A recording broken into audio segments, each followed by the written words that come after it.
The 5 men behind the table didn't make a sound. The wood-paneled conference room muffled the clatter of cobblestone traffic outside, but the tension pressed through the old plaster anyway. Professor Leopardi, round glasses and an unyielding gaze, tapped his pen deliberately as I stood, hands dry and aching, mid-pitch.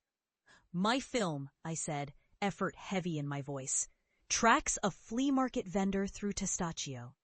There are no grand gestures, just life, the real city, a mosaic of days." Leopardi's hand shot up like a stop sign. "We've seen enough." His voice halted not just my sentence, but the thud of my own heartbeat. The others exchanged glances, stifling a cough, a sigh. Professor Ciancalioni, who once commended my scriptwriting, said nothing. They all looked at me, a young woman in off-brand boots, holding too much hope in every tendon, as if expecting an apology. Leopardi cleared his throat. "Cecilia, your proposal, how to say, lacks scope. It's parochial. We expect academic rigor and cinematic innovation, not an unvarnished market diary." He glanced at my faded storyboard. "Perhaps next year, or another direction." Outside, the February sunlight hit the Tiber and bounced off domes like habit. I walked the Lungotevere to my flat, the city spilling around me in gore and gold.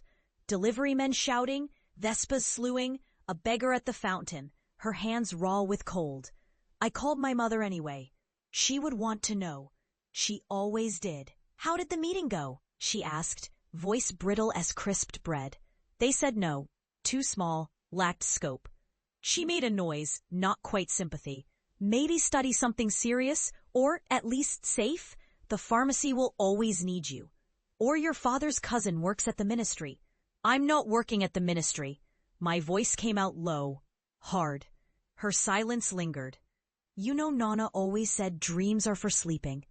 That old jab. I hung up before I answered. Later, my cousin Flavio popped by in his chef's whites, swaggering with flour on his wrists. "You and your movies, Ceci. Allora, you still believe they'll pay you for that? Someone will." I didn't sound convincing, even to myself. "Everyone's a director until the rent's due. Come work with me. We eat for free and make enough for a flat." He grinned as if giving me a gift. Then he bit into my grapes, scattering seeds on a magazine I'd been reading about Cahiers du Cinema. In the weeks after, I haunted Rome's streets with my phone's camera. I filmed the plaster flaking on old buildings, a wild dog scrounging by a bakery, 2 twins splitting in orange at the bus stop. At night, I stitched together scenes on my laptop, editing till my eyes burned. I interviewed the market women in Testaccio, followed Sandro the cobbler as he opened his stall before dawn.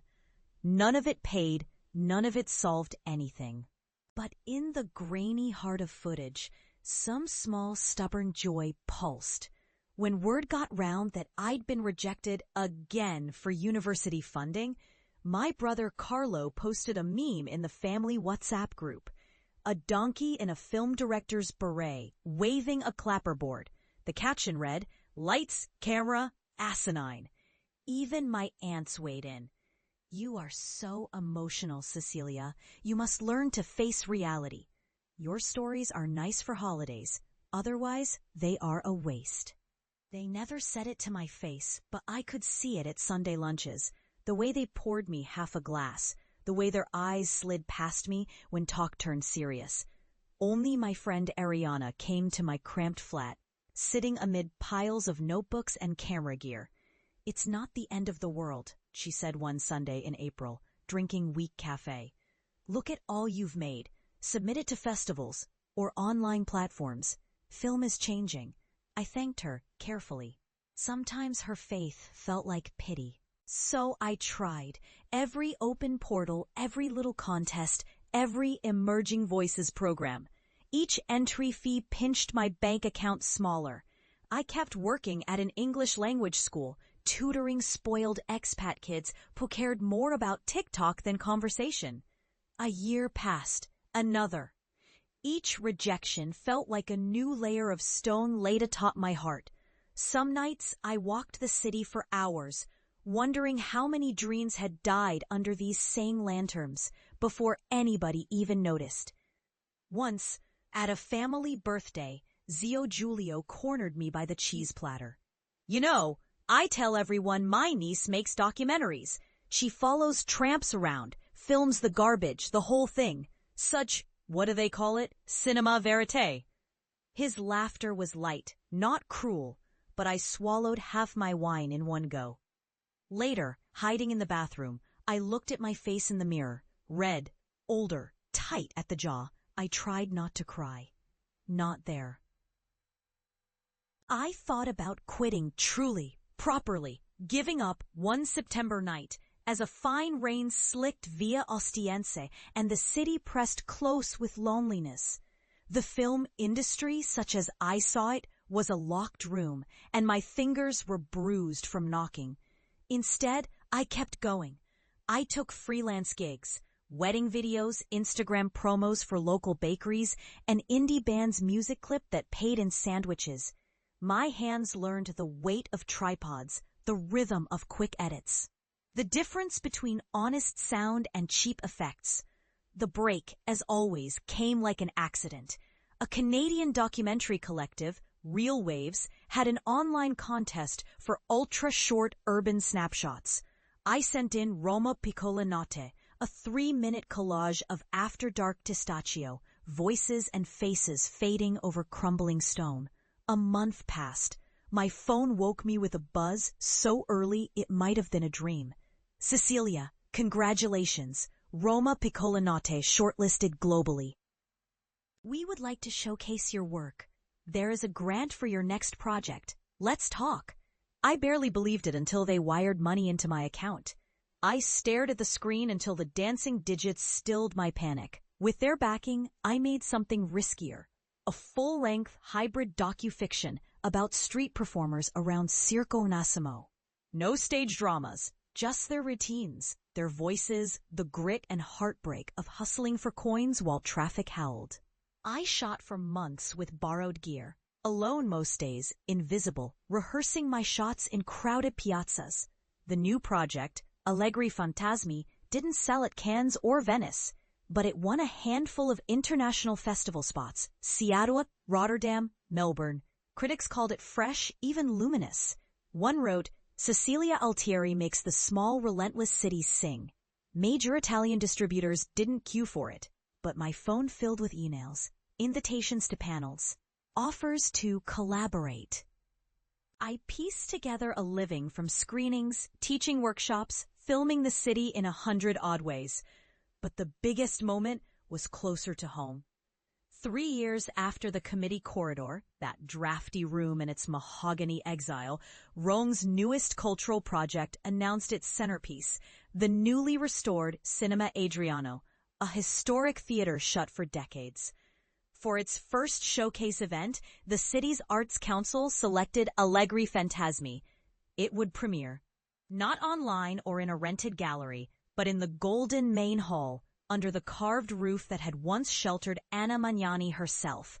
I sent the invite to everyone, my mother, reluctantly, the WhatsApp group, Zio Giulio, cousins, old classmates, neighbors who'd called my camera, that ridiculous contraption. The night of the premiere, Rome glimmered with spring air sweet with wisteria, shadows cool along Via del Corso.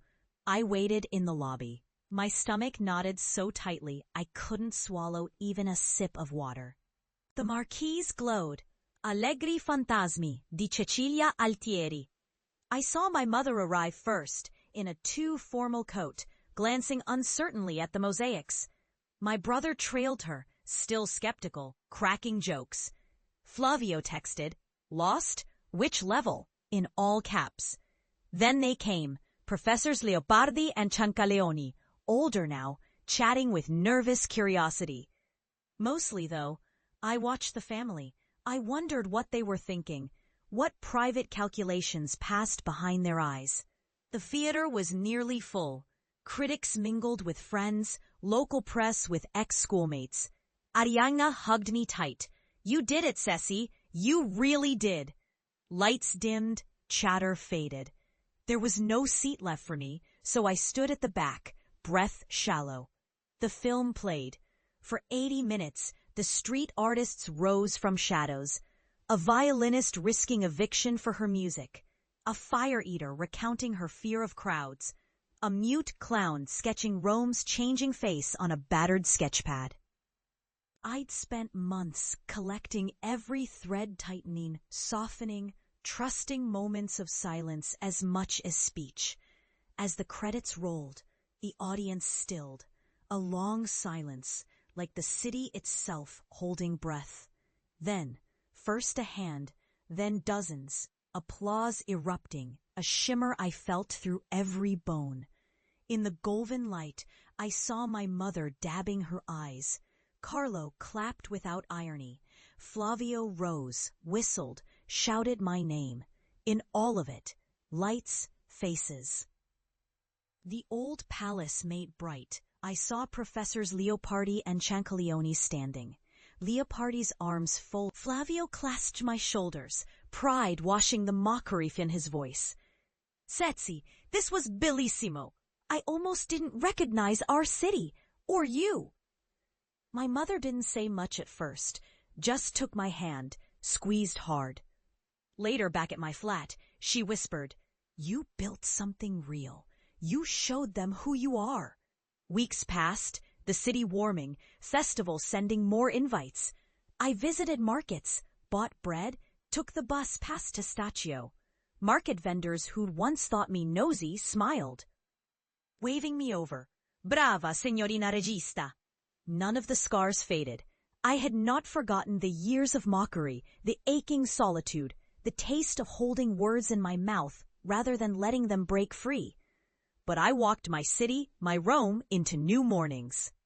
And I knew when I traced the banks of the Tiber at sunrise, camera in hand, story swelling gentle as the river's hush, that I had come home, not as a disappointed daughter, but as a woman whose vision, shadowed and doubted, had found its way into the very heart of Rome.